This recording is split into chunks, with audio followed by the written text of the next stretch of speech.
Hello everyone, welcome back to my channel. In this video I just want to show you all the new changes and upgrades since the last pack video I made. I've actually had help now from the GP Star team in revising the code and actually making it better than I was able to.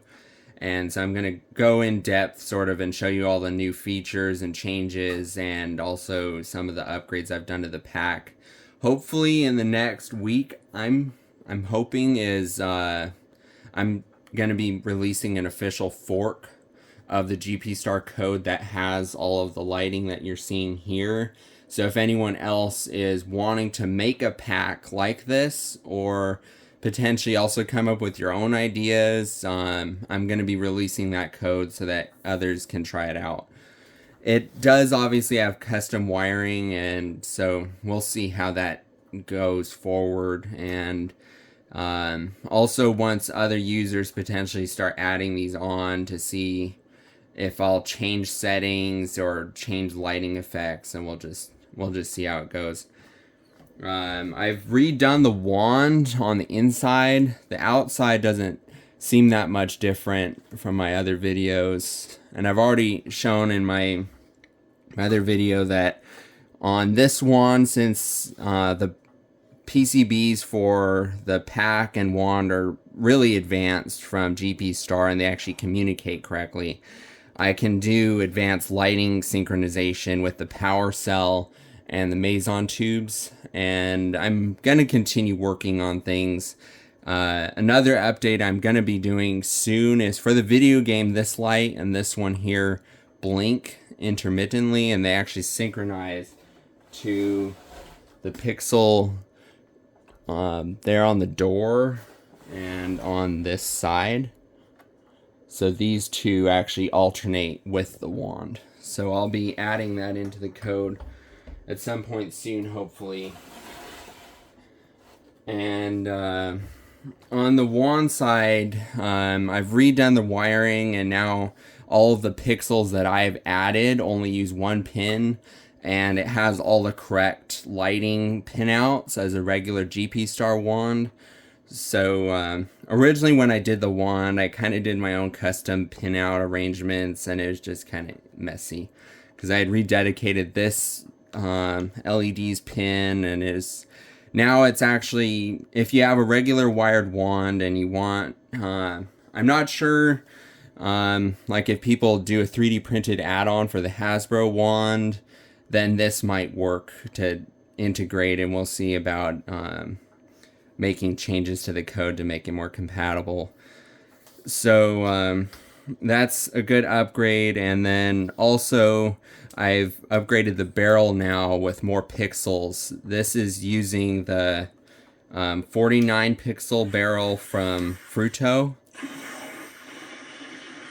And this will be really interesting to see going forward with some of the future rollouts of the GP Star code. The Frutto barrel has pixels on the sides, the top, and the bottom, so it's all around, and you can actually see the effects. And so in the future, hopefully we'll get to see streams being animated around, and that'll be really neat. And I'm going to be leaving links in the description to the GP Star site as well as Frutto. Frutto was kind enough to actually send me an extra for the video game wand. Originally, I had actually just placed an order just for one barrel for a 84 type wand that I'm building currently, just in case I don't want to lug around this like 15-pound wand. So I'm very thankful to Frutto. And also a new thing from Frutto is this, which I wasn't even expecting to see. Previously, I used a Jupiter Electronics board, which I modified, and they actually do make a 5-volt version, which can operate off of the 5 volts that the wand is supplied from the pack. On their website, it's only a 9-volt is what it's meant to do, but unfortunately, I'm not really sure what type of wand Jupiter Electronics designed their board for, because the LEDs here were previously directly soldered onto this. And so that made it very awkward, and it almost did not want to close with it being angled with the board going this way. You can see my hands struggling trying to hold up the wand.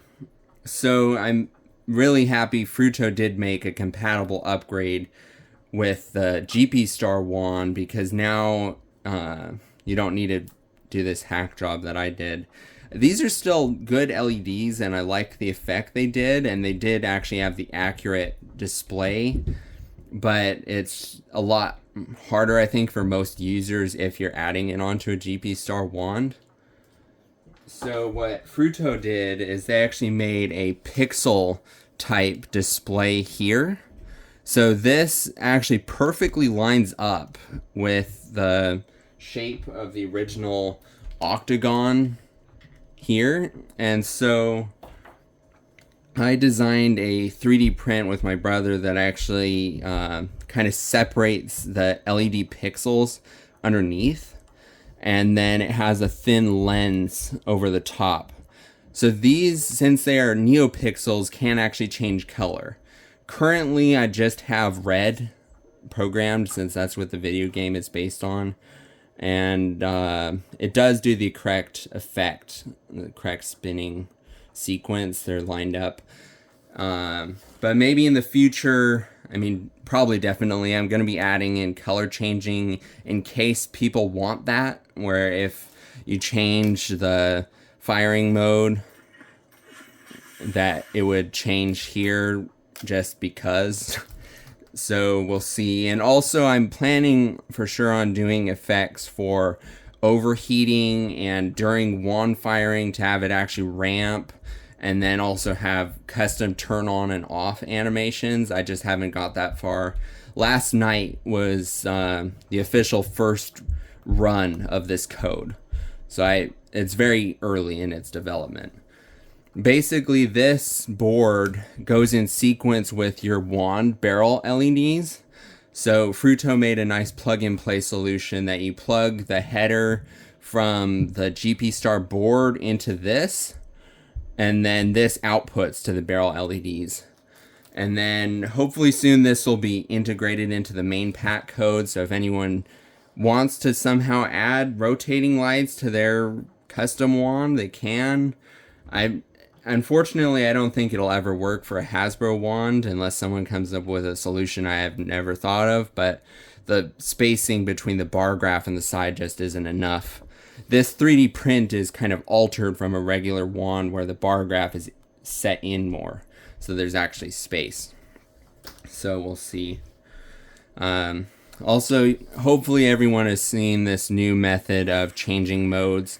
This has actually been integrated and adopted by the GP Star team into the main wand, which is really neat.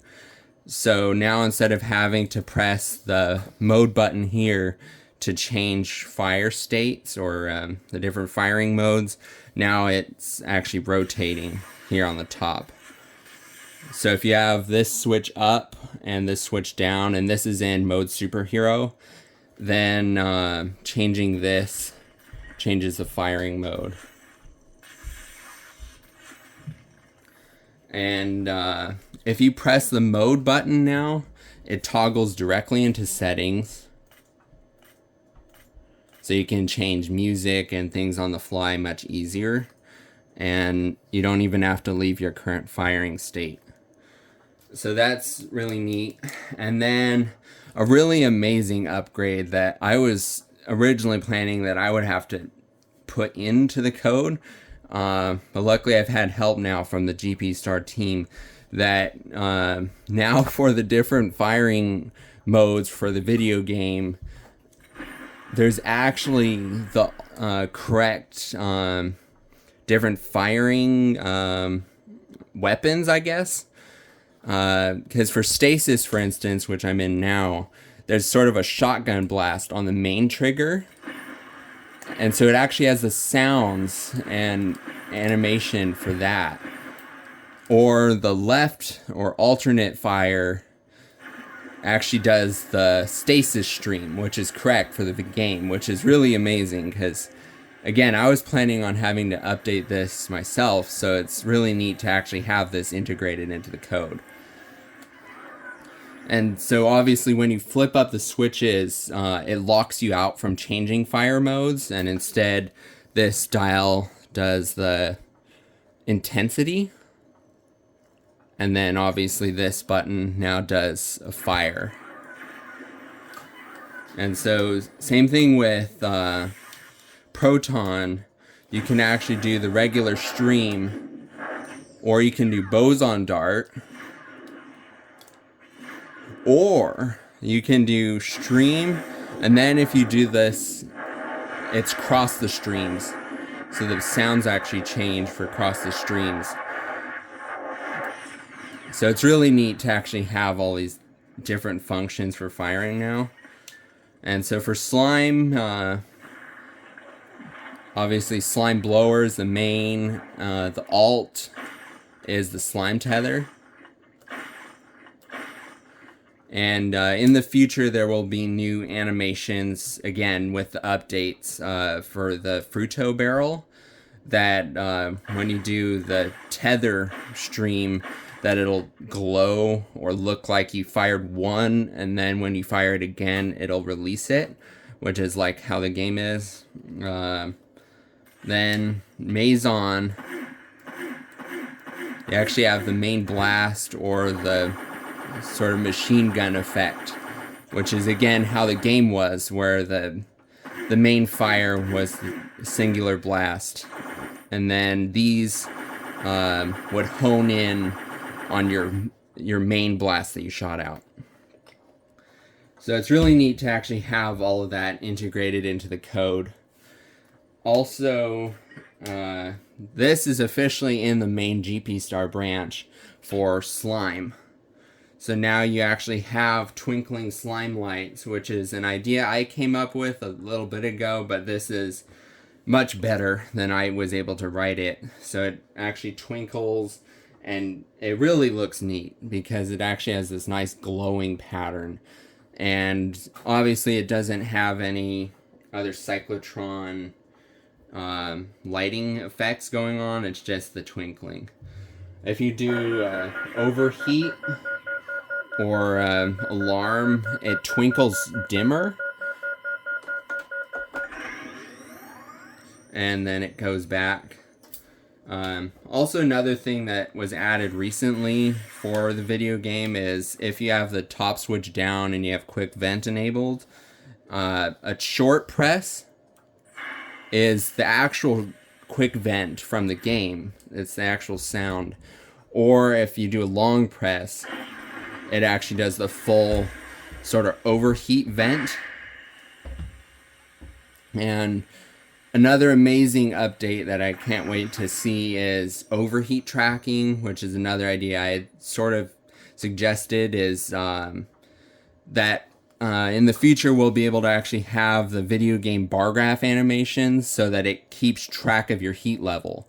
And then hopefully I'll be able to add that into the pack as well, so that on the side I can actually keep track of the heat, so that when you're firing your stream you can actually see how close you are to overheating here. And then the quick vent will actually drain your stored heat. Currently how the GP Star code works is it instantly sort of gets rid of the current racked up heat. So if you start over firing, it starts over the timer. In one of my older releases of the code, I did sort of have a wonky version of overheat tracking, but I'm excited once that's an official thing. Currently for my version of code here, this is does not have overheat tracking. And also for another update of my code, hopefully in the near future, once I figure out how to properly do it, is the slime barrel. Currently it's just sort of sitting there on the vine, and oops. I'm hoping though to actually have the slime here, so when you're in slime mode, that firing slime would actually come out of here again, like in my old code. So that'll hopefully be soon, but I just haven't figured out how to do that again yet. I'm not sure if much has really changed on the pack itself. Now these are warm white, whereas before they were more of a harsh color, so these are incandescent looking. And now the HGA here has a shut-off animation, so if you turn off the pack, it sort of does the backward red spin and then fade out in white. And then something I added is when it ramps up, when you turn on the pack, this fade out color represents your fire mode. Just sort of as a neat nod, I guess. Oops. So Proton is white. Stasis is blue. And then Maison is yellow. So you have all the different colors. Also, I guess I have to double check if I added it in correctly for the Rainbow and Spectral Custom and Holiday. I'm not sure if those are actually added in yet. But neat advancements there. I also put in, again, just sort of for fun, in the settings that you can change these to be color changing if you want that. So all of the blinkers that are added onto the pack will change color. And same thing on this side, they actually have the warm white color. And this is based on Ray's pack from the Sedgwick Hotel, which had some damage to the fiberglass. And that's actually why the video game even had the idea of putting the lights here. So that's why me and another member from the GP Star team actually had the idea of having it be a warm white look to represent more of an incandescent bulb. On the inside of the pack, for the inner cyclotron,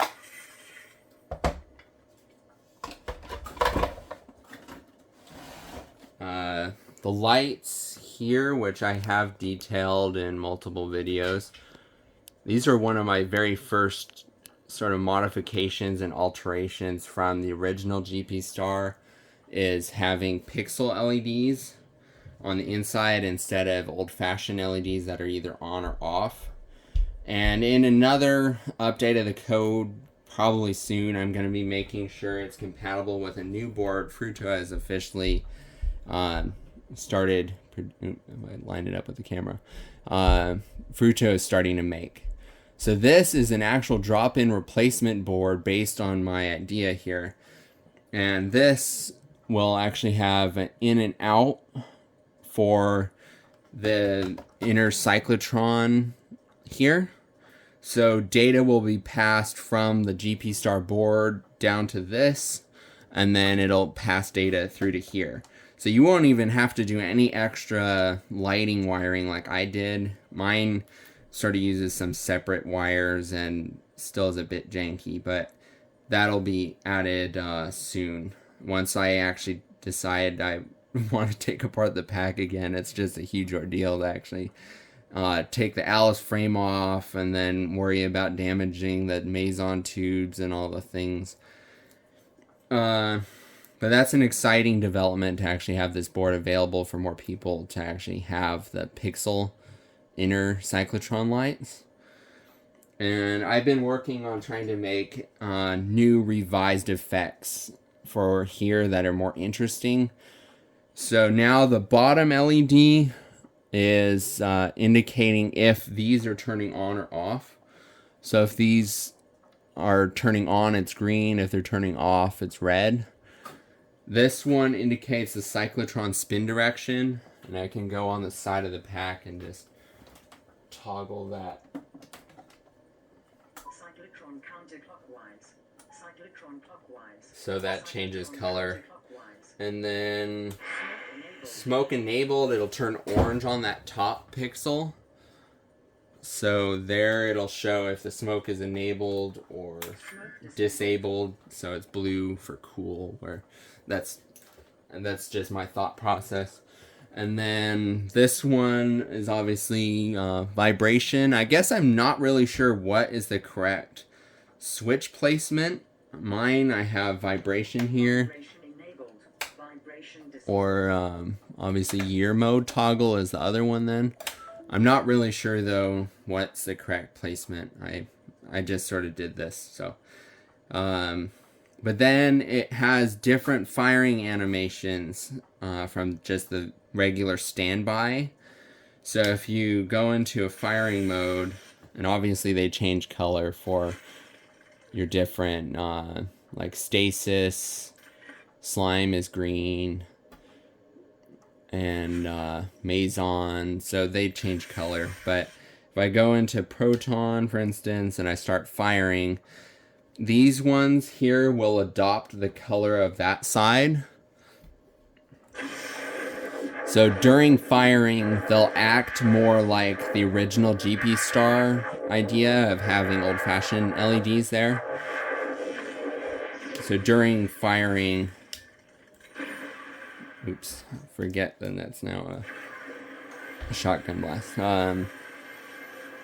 So that's the idea there. And then that pixel will be green and the other one will be red until the pack gets close to overheating.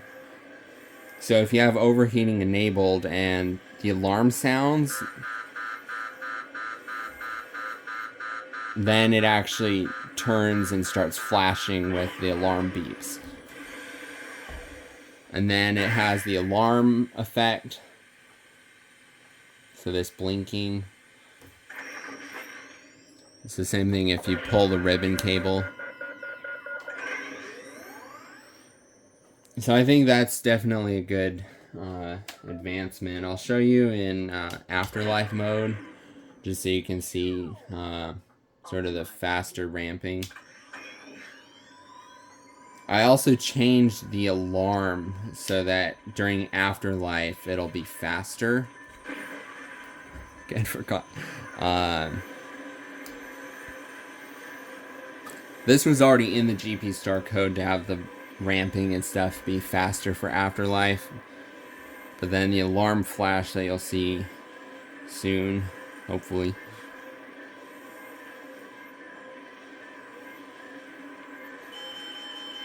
So that actually flashes faster for afterlife. And that synchronizes with this LED that I've placed on the top of the pack. So this alarm light will also indicate the alarm state. So those two are basically doing the same effect. So it's kind of neat because then you have two lights instead of just one doing the effect there.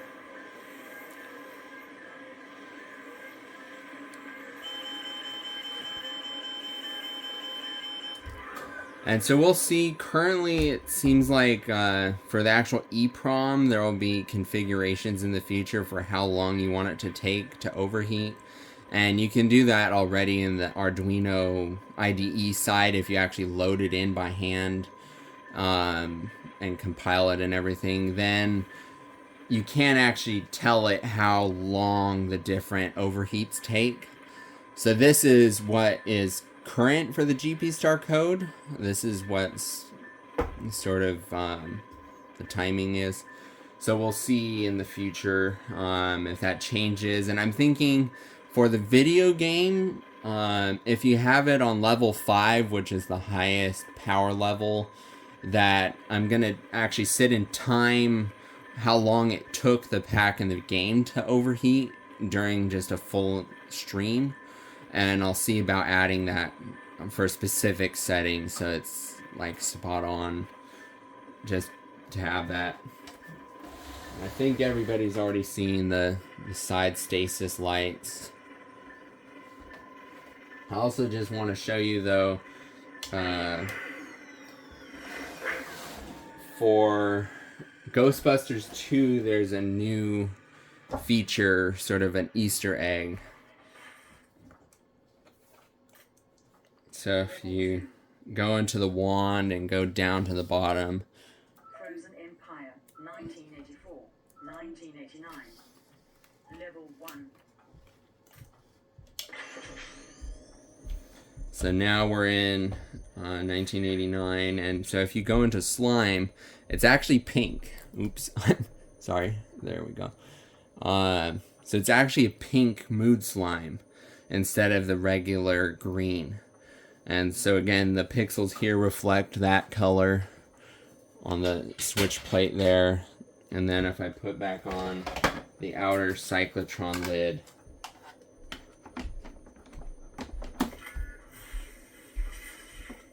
I have to see about if it'll stay. So that's really neat because I personally just kind of like the pink purple color. I just really like that. So it's pretty neat that this is actually the slime mode for Ghostbusters 2, just as a hidden nod. And also the pixel on the top of the wand reflects pink. And if you fire, and hopefully that lid will stay there, the wand actually has pink. It's kind of a lighter pink. So that's pretty neat to actually have the Ghostbusters 2 mode. I'm trying to think if there's been any other major changes I'm forgetting. I mean, probably. There's a lot for this project. It's really in depth for all the different effects and how it's all sort of put together. And so fingers crossed it'll continue advancing, and hopefully it'll be available for others to try soon. If anybody has any questions regarding this project, or if I can help you at all, just let me know in the comments. And YouTube has been kind of spotty with actually deleting comments, because it was interesting when someone from the GP Star team tried to reach out to me in one of my older videos. I never even got the notification twice.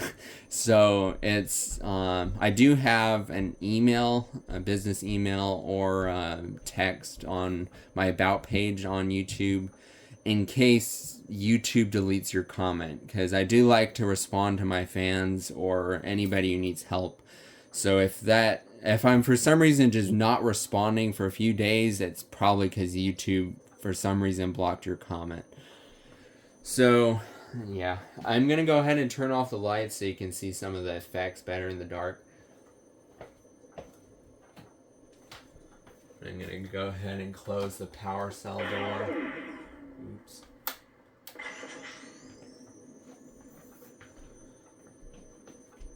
I'll turn off this light also.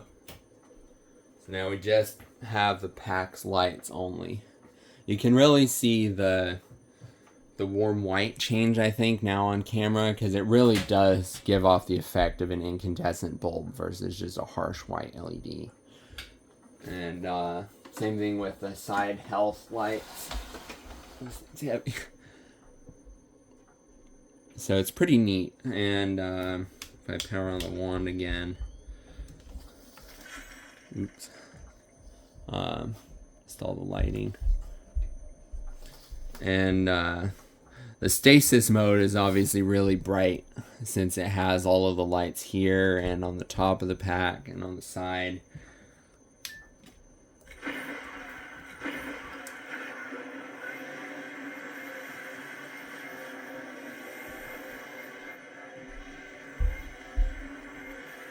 So this will be really neat once I get to actually take it out on a trial run in real life, because I haven't ever actually suited up with the pack yet, so we'll see.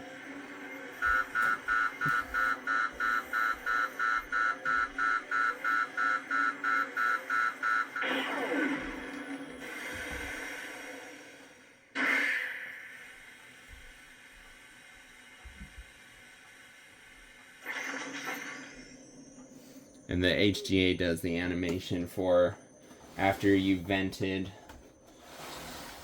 or after an alarm has happened. So it's, and again, with heat tracking in the future, the HGA there on the side top will actually indicate your heat mode, hopefully, or your heat level, I mean.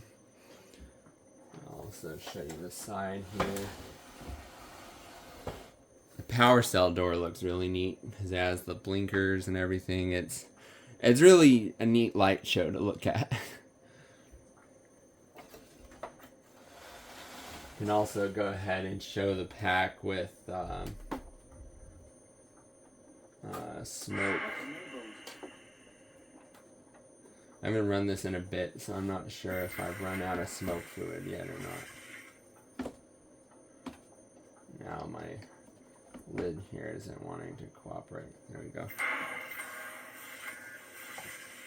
I don't know if it'll stay there. So we can go ahead and show, I guess I can show Maison.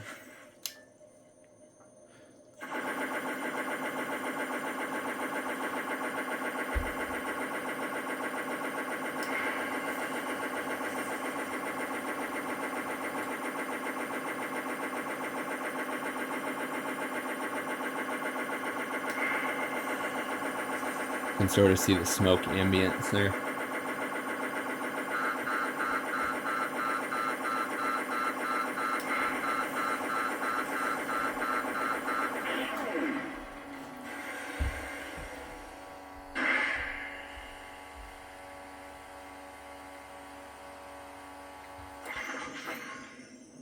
Yeah, it's really smoked us out here. If I turn it back to stasis, you can probably see it better. So thank you all for watching, and stay tuned for more updates. Another thing I forgot to mention is the light that's on the top shoulder here. I'm going to go ahead and turn back on the room lights.